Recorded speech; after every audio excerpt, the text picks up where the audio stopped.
Okay guys, karon na naputay naabot na isa ka package. So mag-unboxing na pud ta. So kasi guys, XL kilo box ni LBC. So dako gid kay siya. Tanaw na to ang sila ni dako ba gid siya.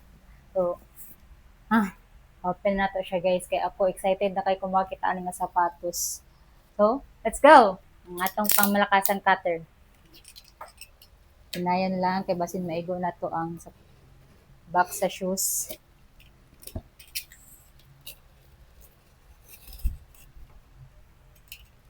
Babae mo siya mo abri eh.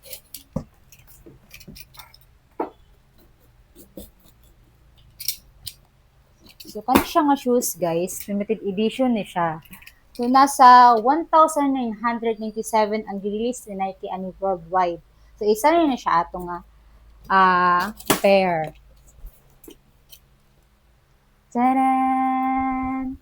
Oh my God. Siyempre, bag pang Nike. Ako din siya.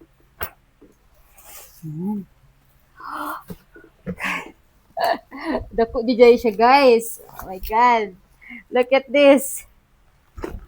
So, excuse me, box. Tanawa, guys. Pwede kalapad sa yung box. So, karon guys, tagnaan ninyo kung unsa ni siya. So, before that, ato ang tanggalan ang bubble wrap para makita na to kung unsa siyang sapatos.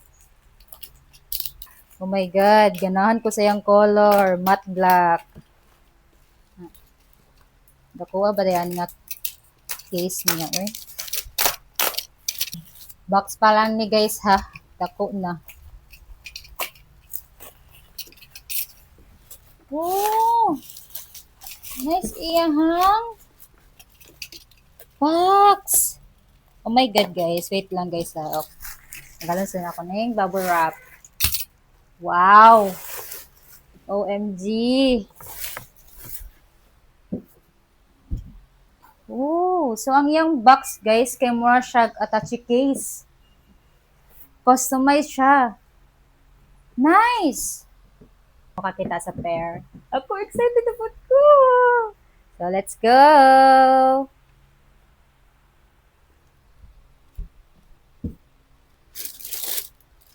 Ooh, what a nice. Nice diday kay siya guys. Money ang pair. Nice kaayo siya.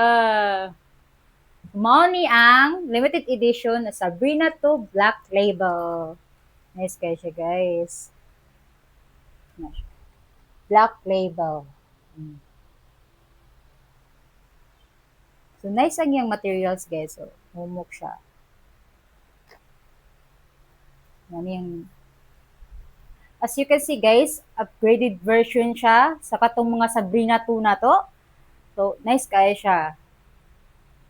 Hindot yung kayo siya sa personal. Bantog siya. Medyo pricey siya, guys. Pero, worth it man pod. Ano yung pair?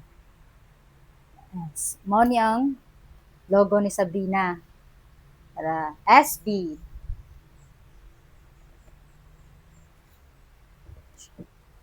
So, mao na to siya, guys. Hindot siya sa personal. I like it. So, gusto lang po tayo kong mag-thank you sa customer na nag-order, ani. Na-source dyan na mo siya, bisag lisod kayo makakuha kay limited lang siya. So, thank you kaya, sir. Balik-balik.